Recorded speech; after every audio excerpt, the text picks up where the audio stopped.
Zaburi 123 niba twageze dusome. Wowe wicara mu ijuru, kuri wowe niho nuburira amaso. Dore nk'uko amaso y'abagaragu bayahanga ukuboko kwa shebuja, nk'uko amaso y'umuja ayahanga ukuboko kwa nyirabuja, niko amaso yacu tuyahanga Uwiteka Imana yacu, kugeza aho azatubabarira. Uwiteka utubabarire, utubabarire, kuko duhaze cyane igisuzuguriro. Imitima yacu ihaze cyane gukobwa n'abaruhukira mu mahoro, no gusuzugurwa n'abibone bakire neza ijambo ry'Imana. Dukomeze igice cya kabiri mu rwandiko Pawulo wera yandikiye Tito, iruhande rw'isezerano rishya mu ipaji ya 118.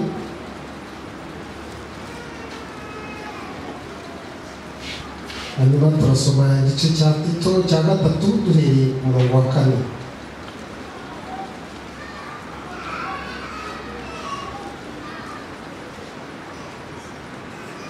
Reka dusome.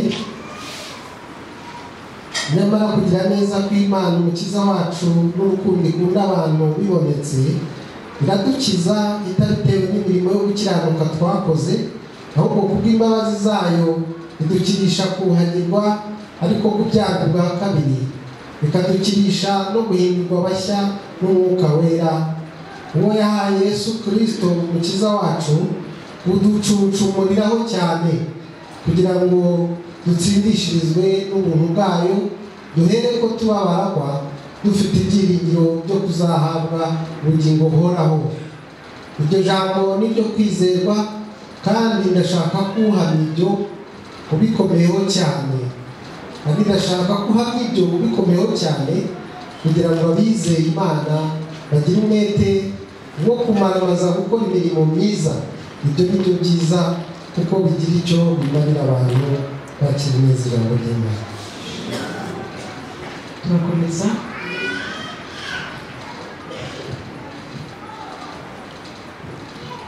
Ubutumwa bwiza bwanditswe na Luka, igice cya 9 umurongo wa 57 kugeza ku 62. Luka igice 9 umurongo wa 57 kugeze ku 62. Bakiri mu nzira, umuntu aramubwira ati, ndagukurikira aho ujya hose.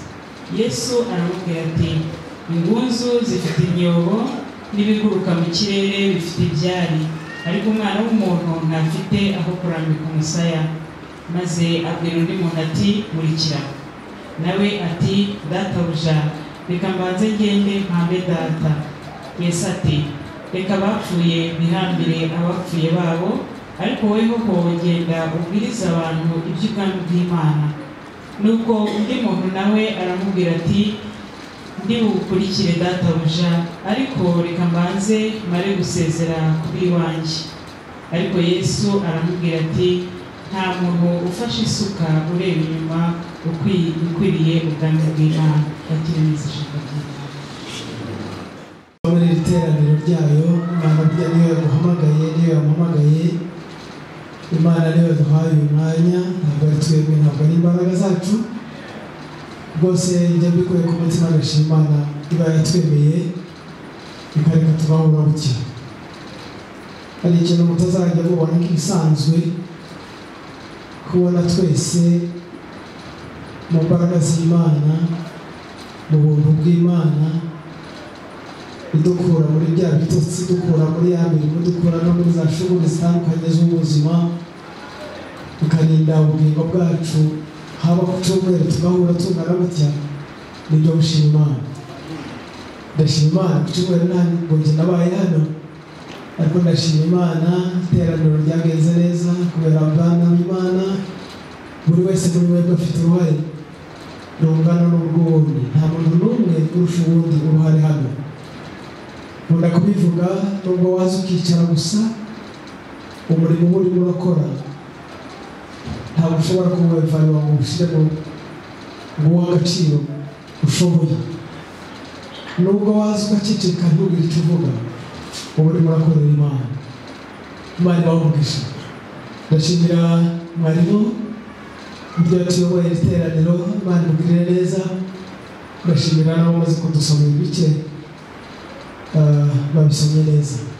Nubwo ntari bubwire umwanya wenda ntaje kubisubiramo ko babisomye, ariko twamaze kumva icy'ingenzi. Imana rurema burya mu rurimi rwacu ntabwo igira amazina menshi, ndavuga mu rurimi rwacu twebwe Abanyarwanda turavuga ngo ni Imana, wenda tugashyiraho n'ibindi, uri rurema, uri Uwiteka, ariko ntabwo kuri tugira amazina menshi cyane twita Imana yacu. Abisirayeli baturushaga kumenya Imana muri kiriya gihe cya kera. Ubu kubera ko twamaze kubona Yesu Kristo, twaramumenye uriya Yesu Kristo, Yesu wacu, Yesu watubambiwe, tuba tumenya Imana. Ariko Abisirayeli mu bihe bya kera mbere ya Yesu Kristo bari bazi Imana. Uko Imana yagiye ibiyereka niko bayihaga izina. Wenda mu ndimi z'amahanga nicyo bita n'Imana. Yabiyereka bari mu ntambara batabara, mu ntambara bakira, ati Uwiteka nyir'ingabo. Haleluya. Basaba Imana yabakorera igitangaza batari biteguye, ati Yehova jire. Uko ibiyeretse mu buryo butandukanye, rikaba ari izina ry'Imana, rikaba ari izina ryayo, mu buryo Imana ya Isirayeli yego ifite uko yitwa, tuyita Imana, tuyita Yehova, tuyita Adonai, tuyita ayo amazina tuzi, ariko buri uko yiyereka abana b'Abisirayeli niko yabiyerekaga, ikiyita izina, ikavuga ngo uwo ndiwe, ndi Uwiteka nyir'ingabo, ndi Uwiteka Imana. Uko yiyeretse umwana w'umuntu ikaza ifite n'iyo shusho y'iryo zina.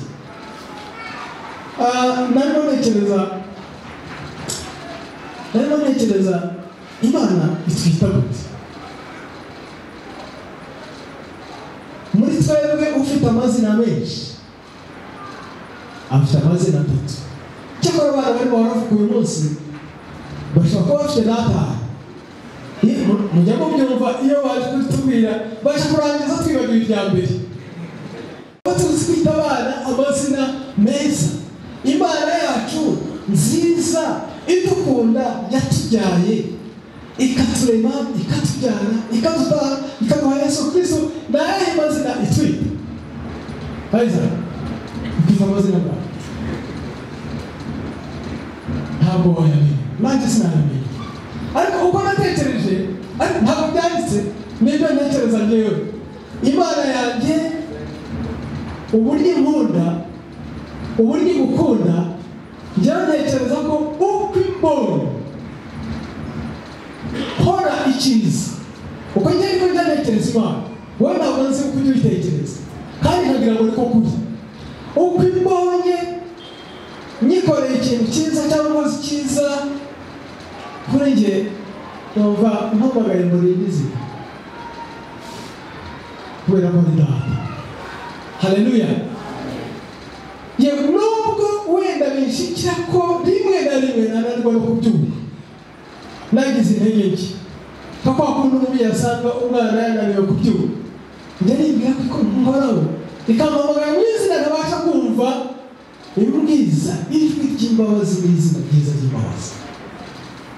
Ntabwo tuzi kwinjira muri profonderi y'Imana, ntabwo tuzi kwinjira mu bitekerezo by'Imana, ntabwo tuzi kwinjira mu mbabazi z'Imana ngo turebe uburyo Imana yacu dukunda, n'uburyo ituririmbira, n'uburyo ituganiriza n'izina ridasanzwe kandi ngo uneshe wazagira gute? Ngo nzamwandikaho, nzamuha n'ibuye ryiza ryanditseho izina rishya ngo umuntu wese atazi ukristo yawe. Haleluya. Niko uko niko ntekereza Imana. Nubwo wenda waba ukora akazi kawe ukabaza igiti neza niba uri umubaji ukagira forume nziza, Imana ikakureba, njye numva kwita izina ryiza ikakubwira ngo uri umuhanga, ikakwita mu bwenge bw'Imana, kuko njye ibyo sinabibona. Iyo ukoze ikintu cyiza cyose, uko niko ntekereza Imana, uko niko mbona Imana, kuko Imana yuzuye ibitekerezo byiza byiza byiza kuri wowe, ifite ibintu byiza byinshi byinshi ikubwira. Yewe nubwo njye nibwira ngo nubwo wacumuye, Imana ntizana umugozi wigukubite, cyakora hari igihe yagukubita, ariko hari n'igihe ikubwiza n'ijwi ryiza byiza ikugarura, ikakugarura, ikakubwiza ijwi ryiza n'izina ryiza kugira ngo ikugarure mu nzira utaba umwana wo kurimbuka. Muri ibyo byose amazina Imana iduha, hari ibintu bibiri tujya dukora biviramo Imana kutwita amazina. Ni byinshi ariko nahisemo bibiri. Kimwe sinkivuga uyu munsi, Imana ni umugisha, nzakivuga ubutaha. Imana itwita abasirikare. Kubera iki twita abasirikare wenda tuzabivuge ubutaha, ariko n'izina Imana ikwita, n'izina Imana ikwita ikavuga ngo naguhamagaye ndakuharura, ndakwinjiza mu murimo ngo uhindure umusirikare. Uko niko bikurikiranye n'umurimo ukora wowe wera w'Imana, wowe mu Kristo. Uko niko Imana ikwita, uko waba ugenda nubwo waba usigaye n'umusaza n'umukecuru witwaza akabara, buri Imana iba ibona yuko wambaye igisirikare. Ibyo si bitima, tuzabiganira ubutaha. Ariko hari ikindi Imana, hari n'irindi zina rijyanye n'imirimo tubamo, rijyanye n'imibereho tubamo, Imana itwita, natwe tukaryita, ariko tukaryita tutarikorera ubusesenguzi cyane ngo tuvuge ngo iri zina ni iki. Iri zina ni kuki Imana itwita uwo nguwo. Iryo zina ni izina risanzwe, ni irisanzwe tujya tuvuga. Imana itwita abigishwa bayo. Haleluya. Imana itwita abigishwa bayo. Yesu Kristo atwita abigishwa. Nicyo nshaka ko tuganira uyu munsi. Umwigishwa wa Kristo. Umurimo nkora wo kuba ari umwigishwa bikamvira mu izina Kristo anyita, akambwira ngo uri umwigishwa. Uri umwigishwa bikaba ari naryo ry'izina nzakurana kuve ryari, ngiye kubiganiraho kugeza ryari, nabyo wenda turabivuga. Imana ivuga ngo dore ikindi, ngo bikurikiye n'umurimo naguhaye, bikurikije n'uko umeze n'inshingano naguhaye, uyu munsi witwa izina rijyanye n'umurimo ufite. Biranasanzwe no mu buzima bwacu. Mwarimu yitwa mwarimu, pasitoro akitwa pasitoro. Rimwe na rimwe uwabaza abantu hano, siko mwese muzi izina ryanjye, hari n'uwavuga ati pasitoro ntabwo ari izina ryanjye navukanye, ni umurimo nkora, ni imbere izina. Na muganga tukamuhamagara ngo muganga, kandi ntiryanditse mu ndangamuntu, ariko bijyanye n'umurimo wiwe akora. N'iri zina ry'umwigishwa si izina ryanditse, ariko Kristo atwita ngo mwigishwa, nawe ukaba mwigisha. Kuba umwigisha wa Kristo wenda ni nako tubyinjiremo. Kuba umwigisha wa Kristo uyu munsi wa none mubyumva muti? Kuba umwigisha wa Kristo uyu munsi wa none ubyumva muti? Ni iki? Ndashaka ko tuganira wenda dusubiza ibibazo bitatu. Unkurikire rwose ndakwinginze, kugira ngo n'umwigisha wo ku cyumweru azabone n'aho ahera. Kuba kwitwa umwigishwa wa Kristo ngo banyite umwigishwa wa Kristo, nawe bakwite umwigishwa wa Kristo. Ndagerageza kubisubiza kubikwereka koresheje ibibazo bitatu. Ngerageza gusubiza. Ikibazo cya mbere ni iki? Kuba umwigishwa wa Kristo bisobanuye iki? Iyo witwa umwigishwa wa Kristo bisobanuye iki? Ikibazo cya kabiri ni iki ngiki: ese kuba umwigishwa wa Kristo ni umutwaro? Ni umutwaro. Ikindi cya gatatu, kuba umwigishwa wa Kristo bisaba iki? Ni amagambo atatu. Niba ushaka kumva ikazi n'Imana ikwita, ubanza umenye gusubiza ibibazo ko bitatu. Yego hariho inyigisho wenda zishobora kuba ari ndende, ariko ibintu bibazo bitatu nubisubiza, niwumva uko bisubizwa, urahita umenya niba uri umwigishwa wa Kristo. Umwigishwa wa Kristo ni iki? Bisobanura iki? Kuba umwigishwa wa Kristo ndabivuga mu magambo yoroshye, bya bindi mwita kuri definisiyo y'ikintu. Umwigishwa wa Kristo ni nde? Ni nde? Bisobanura iki? Hari amagambo wenda y'ubuhanga bashobora kukwigisha, ariko ntabwo nshaka kumva mu buhanga. Ndakubwira amagambo yoroshye akwereka ko uri umwigishwa wa Kristo. Iki iryo jambo kuba umwigishwa wa Kristo bisobanura. Kuba umwigishwa wa Kristo, icya mbere iyo Kristo aguhamagaye ngo wenda mvugize umwigishwa, biba bisobanuye ijambo dutinya. Ijambo riba risobanuye, riba rikubwira ngo ngwino upfe. Niba ushaka kubyumva, biba bisobanuye ngo ngwino upfe. Ikindi cya kabiri kuba umwigishwa wa Kristo ni amagambo akomeyeho, ariko barajya koroha mu nkurikije. Irindi jambo rya kabiri ryoroshye niba ushaka kumva icyo umwigishwa wa Kristo bivuga, niba uharanira kuba umwigishwa wa Kristo. Ijambo rya kabiri riratubwira ngo niba ushaka kuba umwigishwa wa Kristo, ngwino w'umugaragu. Ayo magambo yombi turayanga, kandi turayanga cyane. Hari ukunda gupfa, hari ukunda kuba umugaragu. Nanjye nakunda kuba bose, sibyo? Hari umuntu ukunda kuba umugaragu cyangwa umuja. Oya, twese Imana yabikunze, twese twakwibera aba bose. Imana irinde n'imirima bakabura ibyo biba twese tukibera aba bose. Ariko kuba umwigishwa wa Kristo ni ukumva ijwi riguhamagara rikagukura hariya wibereye uri buzima, rikakubwira ngo ngwino, kandi ndaguhamagaye ngo ureke kubaho, ndaguhamagaye kugira ngo upfe. Ubuse twahunga.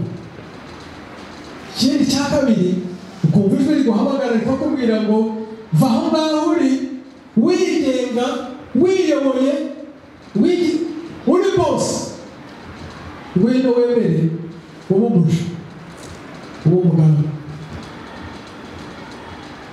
Ibyo byose wari ufite byo kuyobora no gutegeka bishyire aho se twahirutse, aho se byagoye. Ninde wahari? Abanyobora bakambwira ngo wiriyoboro, nkabandi bose bakambindura umugaragu.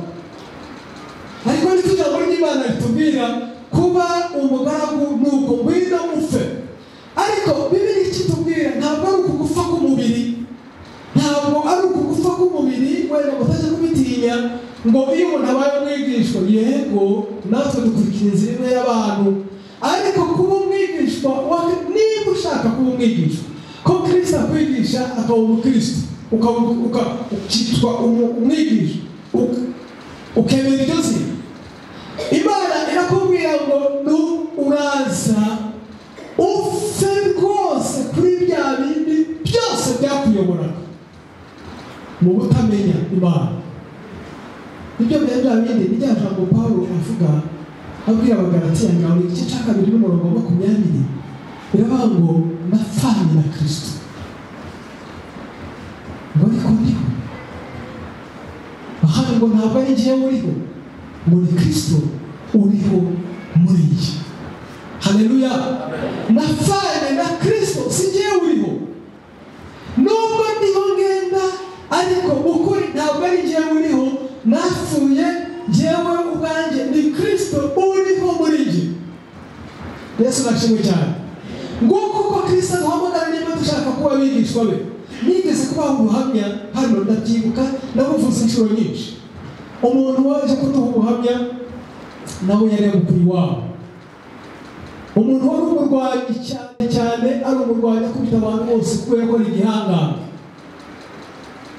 Hanyuma noneho bamaze gukizwa, akagabo gatoya karaza ngo kajya kisubiza, agasimbuka kakamukubita. Abantu atari ko urakubitwa n'akantu kangana nk'ako ngako, wagateruye ukamukubita. Nawe barababwira ngo aya maboko ntabwo kirayanjye, ntabwo kiraye kurwana. Aya ngaya ngo arasa n'ateruye amagi, ngo arasa n'ateruye amagi, ntakirwana.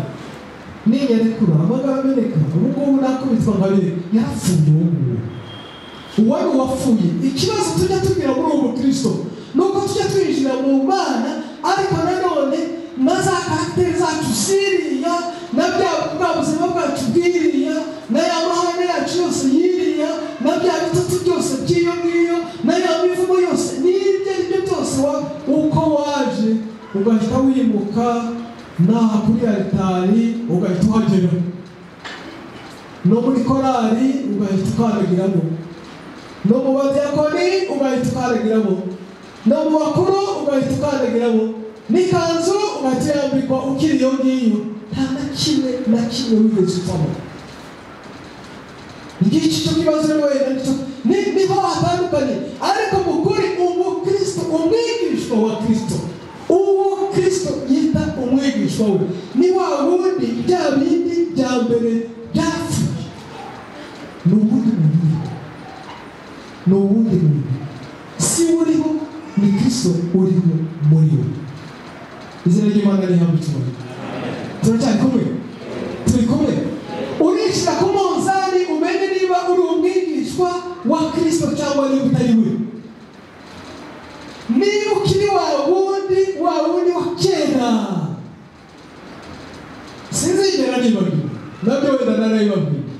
Kera n'umwarimu w'abana, umupasitori yaje kurwana ku ishuri. Umupasitori aza kurwana ku ishuri n'igiti n'ubuye, amuhisha mu gihuru. Araza umwarimu ngo yarakubise umunyeshuri, hanyuma araza ariko asangaho umuntu umurusha amaboko. Mwarimu umwe amurusha amaboko, aratinya. Hanyuma nabwahurira bufite ngo nuko Yesu yadukijije, ariko yagukiza ukitwaza amayiri, ngo nuko Yesu yadukijije. Ariko mukuri wose umwigishwa, ahubwo yaraje yinjira muri pasitoro. Ni wa wundi Bibiliya itubwira ngo yaciye umujura ntazo waca hehe, aca ahandi ntabwo aca mu irembo. Yaraje arinjira nyine arasesera, hanyuma basanga nawe afite Bibiliya arimo arigisha, ariko ntiyigeze umwigishwa wa Kristo. Nibo twujuje mu matorero, ntukigere wibaza ngo kuko itorero rifite ejo bundi rero baganira n'umuntu afite agahinda kenshi cyane, arambwira ngo mazu y'Imana ngo babamo abajura, ngo mazu y'Imana babamo abajura, ngo n'abapasitori b'abajura, ngo imishinga yazaga bagatwara amafaranga y'umushinga. Ariko mbona afite agahinda. Igisubizo ni iki? N'ikarita y'umubatizo n'iy'abatisimu byose dushobora kubigira utaraba umwigishwa wa Kristo. Kandi icyo Kristo arimo araguhamagarira si ukwandikwa mu gitabo, si ukwitwaza ikarita y'abatisimu. Muri bamwe dufite b'abakozi, umwe yigeze ajya mu kazi, baravuga ati ko uwo musinzi uje gukora akazi hano iwacu ku ishuri ryacu, ahita akora mu mufuka akuramo ya karita y'abatisimu. Ntabwo umupresibiteriyene ati koko uri umupresibiteriyene kora ikizami aba ari gutsinda kandi bamutoragura yasinze nyine arabatsinda ni umupresibiteriyene ariko ni umupresibiteriyene utari umwigisha wa Kristo kandi icyo Kristo arimo araduhamagarira si ukwandikwa mu bitabo by'itorero ni ukuba umwigishwa wa Kristo wapfuye kuri ziriya ngeso zose za kera. Nicyo Imana irimo iraguhamagarira uyu munsi kubanza kwica biriya bindi byose. Ikindi cya kabiri ndakomeza mbivangaho. Icya kabiri mbanza gusubiza kiriya kibazo cya kabiri mbone gusubira ku cya mbere. Ese kuba umwigishwa wa Yesu Kristo ni umutwaro bavandimwe? Ni umutwaro. Dufite paruwasi imwe abakristo muri shumba yigeze kutubwira ngo abakristo banze kuza gusenga ngo basigaye banga bose narongera bakiri regional ndabyibuka sinzi ko byibuka niba yabibwira ngo abakristo basigaye banga kuza gusenga aramubaza ngo kuki baza gusenga ngiye tuje ngo baramubwiye ngiye tuje ngo badusaba amaturo noneho basubiza icyo kibazo mu kwanga kuza gusenga ngo bataza gutura. Uyu ni umugabo nitugera ari hanze akamwibutsa iyo paruwasi araseka cyane ariko ntibitangaje ntabwo bitangaje. Abakristo n'ubukristo byabaye umutwaro uremereye kuruta ibafu irahama. Kuba umukristo byabaye umutwaro nk'uwaterura inzu akayigushyiraho. Ese kuba umukristo kuba umwigishwa ni umutwaro. Ni umutwaro bavandimwe. Ni umutwaro uremereye. Muzaze muhagarare ariko muhagarare muri iyo turi mu nama ya komisiyo y'ivugabutumwa nyakubahwa mbawe ntabwo ugiye kubona amabanga ariko tuba turimo turavuga ngo ariko ntidukore ibi ngibi ngo abantu barananiwe ngo abantu bararuha hakomeye mubona ko turusha abantu nitubishyiraho iyi gahunda ntibona ko turusha abantu nibyo twiriraho muri komisiyo muzajya mubona twatinze ntiturusha abantu. Ariko ese kuba umukristo mwiza kuba umwigishwa wa Kristo byabaye umutwaro uremereye. Kuba umukristo reka mubaze wowe byakubereye umutwaro? Byakubereye umutwaro kuvunye? Ese uravunitse kubera ko uri umukristo? Reka nkwibaze kuba uri umukristo byarakuvunye? bareba Kristo bari inyuma ntabwo agiye kubabaza ariko habayeho indwara rwose yahita usubiza. Kuba umukristo byabaye umutwaro waremerereye abakristo?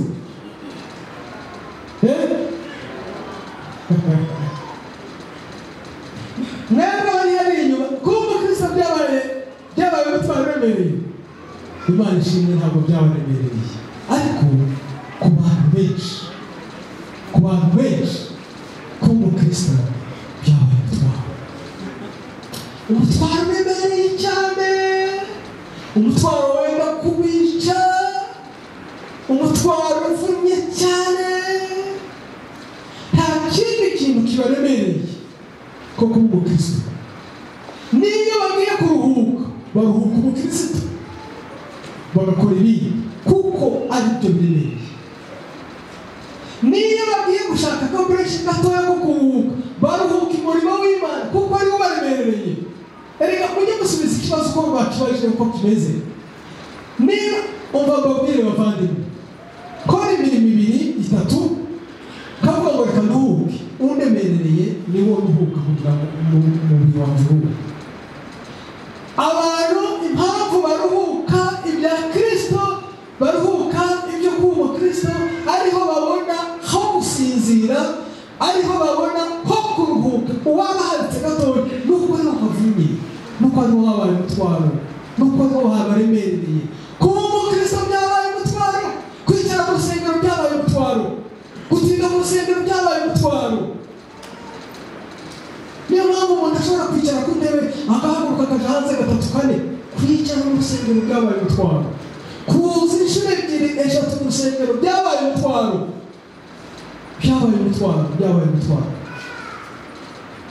ku bakristo benshi ese ni umutwaro ariko Bibiliya iratubwira ngo kuba umwigisha wa Kristo ntabwo ari umutwaro ahubwo ni umunezero. Nkunda umugabo witwa Bonifa niwe wavuze ngo nta rindi jambo rihari risobanura kuba umwigishwa ko kuvuga ngo ibyishimo n'umunezero. Kuba umwigisha wa Kristo ni umunezero, kuba umwigisha wa Kristo ni amahoro, kuba umwigisha wa Kristo ni ibyishimo, kuba umwigisha Dawidi yaravuze ngo narishimye guhabwira buri munsi ngo nimuze tuje mu Imana. Haleluya. Zaburi twasomye y'ijana na 23 iratubwira ngo wowe wicara ahera mu ijuru, wowe wicara mu ijuru ngo kuri wowe ngo niho nuburiye amaso. Umva ngo nk'uko umugaragu ngo yuburire amaso ngo ku kuboko kwa shebuja, ngo naje niko nuburire amaso kuri wowe data. Kuko umuja yuburire amaso ukuboko kwa nyirabuja, naje nuko nguko niho nuburire amaso. Kubera iki umunyezaburi avuga ibi ngibi? Impamvu avuga ibi ngibi nuko byose abitega ku Mana, naho twebwe twabonye ibindi. Titurabigishwa ba Kristo kubera ko byinshi tutabiteze kuri Kristo, ariko tumaze kumva ijambo ry'Imana nk'uyu munyezaburi, natwe dushobora kuvuga ngo kuri wowe niho nuburira amaso, kuko umugaragu yuburira amaso ukuboko kwa shebuja, kuko umuja yuburira amaso ukuboko kwa nyirabuja. Uko niho naje guhanza amaso, sinareka kuba umwigishwa, kuko kuba umwigishwa uyu munsi yitwa umuhanga iyo nawe asigaye ahangana na mwarimu. Mwarimu akavuga ati iki ngiki ni iki, umunyeshuri akavuga ati nyamara iki ngiki ntabwo ari cyo. Kandi koko rimwe na rimwe bagasanga umunyeshuri arabizi, uwo mwarimu akunda uwo munyeshuri, ati umunyeshuri ni mwiza cyane. Umunyeshuri w'uyu munsi afite aho atangirira, ashobora kujyayo umunsi umwe agashaka umwaka akicara, ariko biratandukanye cyane no kuba umwigisha wa Kristo. Kuba umunyeshuri wa Kristo twebwe aho bitandukaniye nuko uriya metre wacu, mwarimu wacu, Yesu wacu, ntabwo tujya impaka nawe ngo tuvuge ngo ndaba umunyeshuri ariko wa Yesu kubyo yavuze ngo ibi biraremereye ngo njyewe ndahita mu ibi ngibi. Oya, ntabwo bibaho. Yesu ibyo yavuze ni ihame ridakuka. Nubwo waba umunyeshuri w'umuhanga cyangwa umwigisha w'umuhanga, icyo tutandukaniyeho n'abandi banyeshuri ni uko ushobora kuja impaka ukavumbura ibyawe. Nta byacu dutegerezwa kuvumbura, ahubwo twebwe tugendera mu murongo w'umwarimu wacu utwitirirwa, uwo ni we Yesu. Nugenda ku ruhande tuzabukira umwigishwa wa Yesu Kristo, nubwo usigaye wikorera ibyawe tuzabukira umwigishwa wa Kristo. Ariko Yesu Kristo araguhamagara ngo ngwino tujyane intambwe ku yindi, tujyane ubere mwarimu, ubere umwigisha. Muri rya jambo ryo kumva ko tugomba kuba umutwaro w'Imana, kuba umwigisha wa Yesu Kristo, ukuri n'amagambo yoroshye, nibyo byoroshye, niwo munezero. Na Yesu Kristo arabwira abigishwa biwe, natwe twese aratubwira ngo mwese abarushye n'abaremerewe ngo nimuze musange, umutwaro wanjye ntabwo uremereye, umutwaro wa Yesu Kristo ntabwo uremereye. Kuki agakiza kabaremerera bene data? Kuki gukorera Imana kuremerera? Kuki kuba umwigisha wa Kristo bituremereye? Kuki tusa n'abarwana n'ubukristo? Kuko ubukristo bwabaye intambara, hari umugaga uteye ubwoba, umugaga muri wowe wenyine no mu itorero usanga ari intambara, aho kugira ngo tuyoboke umwami wacu, aho kugira ngo tuyoboke umwigisha wacu, ugasanga mu bantu ni umutwaro. Ariko bene data, kuba umwigisha wa Kristo biroroshye, umutwaro wa Yesu Kristo uroroshye. Aratubwira ngo umutwaro wanjye ntabwo uremereye. Impamvu utaremereye ni uko udukorera cyangwa se atubwira hanyuma akatubwira aratubwira ngo n'ubundi nije uza urugendo rwanyu n'ubwo rukomeye akaba nije urufata karuyobora ibibaremere akaba nije ukikorera ariko biraturemerera kuko tutigeze tumenya kubimo wenyine. Yesu ashimwe cyane. Ndimo ndavuga aya magambo kugira ngo wipime uvuge ukuri. Niba uri umukristo komeza wandike ko uri umukristo, ariko niba uri umwigishwa ushime yuko uri umwigishwa, kuko biratandukanye kuba umukristo no kuba umwigishwa. Ni amagambo biratandukanye ahabanye cyane. Yesu nibwira ko Yesu ataduhamagara ngo mube abakristo. Yesu azabitara kugira ngo gifateho umwanya, ariko ngira ngo usabe tukongere kumva ko kuba umukristo ari umutwaro. Umunsi uzumva ko Yesu yakubereye umutwaro, ko kwandikwa no gukorera Imana ari umutwaro, uzaje mu butayu usenga Imana. Uzaje mu butayu usenga Imana, ubwira Imana ngo Mana navaga. Niba wumva korera Imana ariko ukumva bikubereye umutwaro, kuko abakristo ndabivuga bisubiramo bavandimwe, byatubereye umutwaro, byatubereye umutwaro. Ariko umwigishwa wa Kristo Tito abivuga neza, Pawulo abibwira Tito neza cyane. Ariko ngo muri urwo rugendo turimo ntabwo twarwinjiyemo kubera yuko twari tubikwiriye. Imana yaraduhamagaye kubw'ubuntu bwayo, ngo imare kuduhamagara kubw'ubuntu bwayo iratweza, iducunshumuriraho umwuka wayo, iratubwira ngo dore muri uru rugendo noneho ntabwo muri mwenyine, muragendana nanjye. Yesu ashimwe cyane. Twari umwijima ahubwo ngo twukwiye kwangwa urunuka, ariko Imana iraduhamagara. Imaze kuduhamagara, icyo tugiye kwitura Imana ni ukubona yuko yaduhamagariye kudukorera ibitwaro. Icyo tugiye kwitura ngo twaraho kurimbuka, ngo twanga urunuka, ngo twangwa natwe twangana, ngo ariko ngo kubw'ineza y'Imana. Ngira ngo niko badusomeye, uwasomye hariya muri Tito, ngo kubw'ineza y'Imana, ngo nyamara ngo kugira neza kw'Imana umukiza wacu n'urukundo ikunda abantu bibonetse iradukiza, itabitewe n'imirimo yacu twakoze, ngo iduha kubyangwa ubwa kabiri, ngo ndetse ngo iduha n'umwuka w'Imana muri Yesu Kristo, ngo iducunshumuriraho umwuka w'Imana. Uwo mwuka w'Imana niwo uduha kugendera mu butware bw'Imana, ikaduha kugenda turi abigishwa b'Imana, ikaduha kumva ko umutwaro w'Imana utari ni amaturo. Abo bene data nababwiye ngo banze kuza gusenga ngo nawe usaba ese ni amaturo bisaba ku mwigishwa wa Yesu Kristo birasaba iki? Badusomeye mu butumwa bw'Iswa Vanse na Luka, harimo abantu batatu bashushanya abigishwa ba none cyangwa se abantu bose ba none. Ni nabo hari igisubizo. Umuntu wa mbere yaraje Yesu Kristo ngo bakigenda, umuntu araza yiruka mugera hafi, ngo aramubwira ngo ndagukurikira hose, ngo ndagukurikira ngo aho ujya hose, ngo muraje ndaje ngo mubwigishwa wawe. Ngo Yesu aramubwira ati ngunzu zifite imyobo, ngo n'ibiguruka byo mu kirere nabyo bifite ibyara, ngo ariko umwana w'umuntu ngo ntafite aho yarambika umusaya. Amwambira ko mukurikira.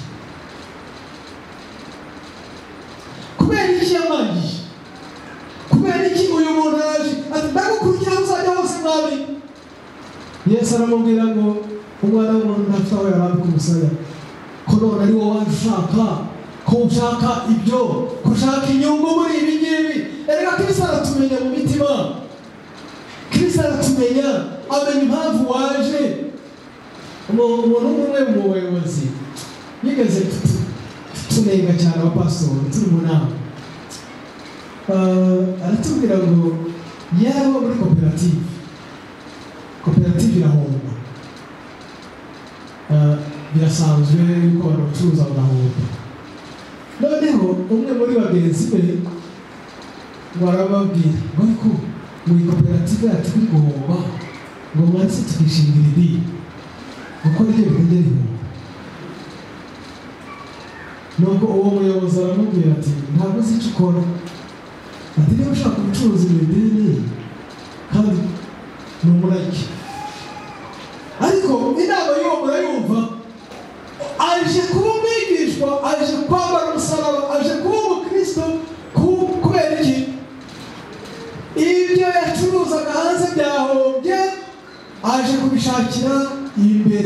kwa Yesu. Abantu benshi bamwe binjiye mu Mana ari cyo ngicyo. Nzajya muri Believers kugira ngo banshigikire. Nzajya muri Torero Presbyterienne kugira ngo nzashigikirwe. Nzajya hariya. Ntabwo ari Yesu ushaka, ahubwo ushaka inyungu ziri muri Presbyterienne. Ntabwo ari Yesu ushaka mu ntumwa, ahubwo wishakira uyu muntu uri mu ntumwa. Muri abashumba tumenye ibintu byinshi cyane. Umugabo w'Umuyisilamu yigeze kuza ariha, naho yabonye umwana w'umukobwa ashaka kujyana. Nuko umukobwa ati yakijijwe none se. Ati yakijijwe. Uwo mukobwa arakijijwe koko. Kandi gukizwa wakijijwe ku mutima no gukirizwa ubyigirisha byose ari ibintu cyo kubona byose nkaho byuzuye umwuka w'Imana kandi umwuka wo kubesha. Ati ndakijijwe arakizwa nyine naho namayeri ubwo se bariye ko n'Imana batabizi. Abantu nuko benshi uwo ni ishusho y'abantu baza biruka ngo tuje kuba bigishwa, ariko Yesu yareba imbere akaba gukurikiye iki? Niki wakurikiye mu byiringiro, niki wakurikiye muri Believers, niki wakurikiye mu ntumwa za Yesu, niki wakurikiye muri EPR, niki wakurikiye mu itorero. Icyo wakurikiye mu itorero twe tukizi, ariko Yesu arakizi. Rimwe arabaza no kwihisha, atereka nzajya mbona ni utangaje kandi agira ngo mufashe tuse nk'ababikurikiraho neza. Uriya wa kabiri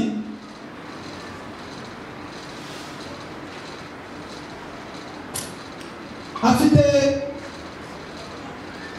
uko badusomeye mu ijambo ry'Imana ngo yaraje abwira Yesu, Yesu ni wamubonye. Yesu aramubwira yangiye umwe ariko ahamagaye undi, aramubwira ngo nkurikira. Wabona aramubwira muzi igisubizo yamushubije, ngira ngo dutekereze cyane tuyagutse ko barakora. Yaramubwiye yego databuja, ariko reka mbanze ngende ngira gute, kandi afite amategeko abanza kugomba kuzuza. Afite itegeko agomba kubanza kuzuza amategeko yose. Ese kuba umwigishwa wa Yesu no kuzuza amategeko ni iki kiza mbere? Harimo igisubizo. Eva, uratekereza ko ni iki kiza mbere? Kubanza Aiza ndabaza ababyeyi, kuba umwigishwa wa Yesu no kuzuza ibisabwa ni iki kibanza? Habanza kuba n'icyo rero. Buriya rero twebwe abarokore n'abashumba n'abaki tujugunya abantu hanze benshi. Banza wuzuza ibingibi, ibi ntabwo byuzuye. Nanjye ndigarukaho muzaze kureba ngo nama yacu n'ubugingo ndagenda mena amabanga y'itorero.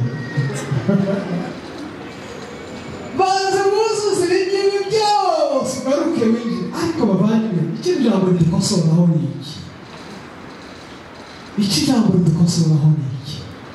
Habanza kuba umwigishwa, nyuma amategeko akabona kuzura. Ni mwibuka umugore wa Yesu Kristo yasanze ku iriba, wa mugore ku gice cya 4 cya Yohana. Yari afite, Yesu yaramubwiye ngo genda ubwire umugabo wawe, nta mugabo ugira, cyakora ufite. Yesu yamubwiye iki? Yesu amaze kumubwira wa mugore yahise yinjira mu bwigishwa, aragenda aravuga ngo nimuze murebe umbwira byose. Ataramuzuza aya mategeko. Ngira ngo abakristo y'ibice benshi ikomeye cyane, ikomeye rwose. Ndagira ngo yitekerezeho, ni ikintu gikomeye cyane. None tujya tuhatira abantu kubanza kuzuza amategeko.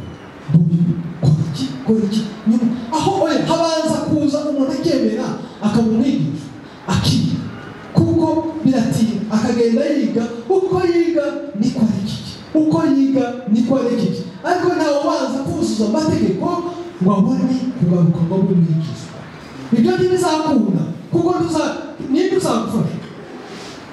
Hanyuma wa gatatu yo gusorezaho aho wenda mufite ibibazo yego biteguye ko mujya kumbaza ibyo bibazo byo kubibaza umwigisha akubwira aho ngaho ni iki umuhamagaro uguhamagarwa na Yesu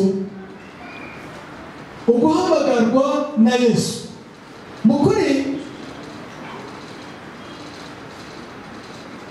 wenda nuko nafite ko bisobanura neza iyo Kristo aguhamagaye ngo ngwino umwigishwa nta kintu na kimwe cyagombye kugutangira nicyo bita grâce irrésistible mu Bufaransa ubuntu budashobora gutangirwa ubu itegeko ry'idini kabone n'ubwo ryaba itegeko ryashyizweho ibiganza ariko Kristo akaguhamagara ngo ngwino umwigishwa nta kintu kimwe cyagombye guhagarara hagati yawe no guhamagara Yesu arutaniye amategeko Yesu arutabiriye bishiririje tujya dukora gutya kuko bishiririje ariko Yesu arabirenze araguhamagara akagushyira hariya ukabura ibintu byose kuko nyiri tegeko ni Yesu niko yabwiye nibyo byafana abafarisayo ibyo byafana abafarisayo kuko bo asangira n'abakorana byinshi isabato ariko ntabwo muzi ko umwami w'isabato ari hano ko musangira se kandi batanjabitse intoki none se ntabwo muzi ko biva mu nda aribyo byanduza Yesu arutariye biriya byose bishobora kuba hagati nta umva muvandimwe wawe uri hano nta bariyeri n'imwe ishobora kuza yatuma utaba umwigishwa wa Yesu icyo akora iyo umaze kugera muri we araguhindura. Haleluya. Iyo umaze kuza ukagera muri we araguhindura. Uwa nyuma niki yavuze uwa nyuma nawe arasetsaho gato asa n'umuntu wa none Yesu yaramubwiye ngo nkurikire aramubwira ngo reka maze gato ujye gusezera kubi iwanjye nzagukurikira ariko reka maze njye gusezera kubi iwanjye nditeguye kugukurikira ariko reka maze njye gusezera kubi iwanjye. Muzi ijambo risobanura nuko uyu muntu ntabwo yari yiteguye yumvise umuhamagaro w'Imana ariko niwe utanga igihe tukaguke. Ndashaka kubibwira aba presbyterienne twebwe yumvise umuhamagaro w'Imana ariko abwira Yesu ngo yego nzaza ariko reka mbanze njye gutunganya no gusezera kubi iwanjye nzabanza. Ijambo ry'Imana ritubwira ni iki? Umuhamagaro w'Imana iyo wumvise Imana iraguhamagara n'ubiri iraguhamagara. Iyo wumvise Imana ijwi ry'Imana riraguhamagaye ntabwo ari wowe ushyiraho igihe ntabwo ari wowe ushyiraho igihe ntabwo uvuga ngo nzaza ejo bundi nigeze gusura umuntu ntabwo ari hano ntabwo atari ko wacitse mu materaniro arambwira ngo mfite ideni rikomeye kora no ku cyumweru kugira ngo ubashe kubona icyo wifuza ukora n'ibyo kugira ngo ubashe kubona n'indi izo mbaraga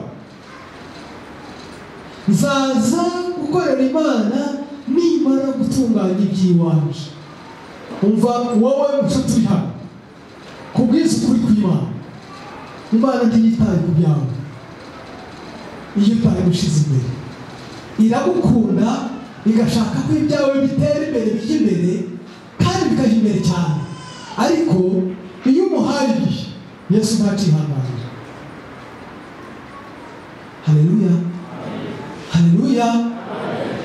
Yesu ntushobora na rimwe guha Yesu igihe ngwino umbone nzabanza reka maze njye gusezera kubi iwanje. Igihe si cyawe igihe ni cy'Imana kandi abantu bajya bibesha bakavuga ngo wenda niza ngakorera Imana kaba umwigishwa ku byanje bigahomba. Oya, ahubwo niho byuzura umugisha w'Imana.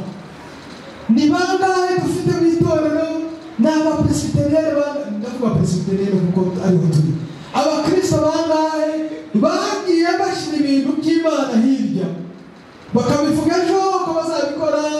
Ndakiriye gihe reka maze ntunganye ibyanje, ndatunganya ibyanje, ariko urasa n'uriya muntu wa gatatu Yesu yaramubwiye ngo ntawe ufashe isuka ngo wongere kandi kureba. Ijambo rye nababwiye makuranga, nta muntu ufashe isuka ngo wongere kandi kureba inyuma. Iyo Yesu aguhamagaye uba ufashe isuka. Muri icyo nababwiye makurangira muri rya jambo, impamvu bavuga gutyo nuko Imana yanga umuntu ugenda mu murimo w'Imana akata ku ruhande agenda bahingaga ku murongo. Iyo ufashe isuka ntureba inyuma. Iyo bw'Imana buzaza ikamaze gutunganya ibyanje tubugikurika mwigisha bakundwa bavandimwe. Ijambo ndashimira komisiyo yashatse ko twiga kuri iri jambo. Imana ibamugisha. Ariko ubushatse nawe uyu munsi wakwemerwa umwigisha w'Imana tibivunye tibiruje biroroshye. Imana izabigufashamo kuko igukunda cyane cyane cyane. Kandi ndabasaba kugira amahoro dusoma Imana.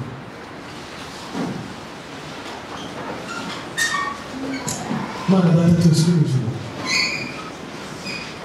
ushima ko udukunda kandi uduhamagara. Baduhamagara cyane kugira ngo tuze tubane nawe, tugire abigishwa bawe. Nitwemera ukatugira abigishwa bawe nuko abantu wadutoranyije kandi ukabona ko tubishoboye. Ariko twagiye twanga kenshi, tugenda tuyoba kenshi, twanga umuhamagaro wawe kenshi. Ariko umuntu wese uri hano ndasaba kugira ngo irishwe ryawe ryongeye kandi guhamagara rimubwire umwigishwa agushyire imbere agukurikire yemere kuyoborwa nawe. Umutwaro wawe ntabwo uremereye Mana, kuko ibyo turemereye muri iyi nzira turimo ni wowe udushoboza. Tugirire neza Mana, iri iteraniro neza, girira abana bawe neza. Ongera kandi utanga undi muhamagaro, ongera kandi utanga ntibahirwe data twese uri mu ijuru. Buri muntu wese yongera kandi kumva ryajwe umuhamagara, kandi twinjire twemere kwigishwa nawe no kuyoborwa nawe mu izina ryiza rya Yesu Kristo wacu. Amen.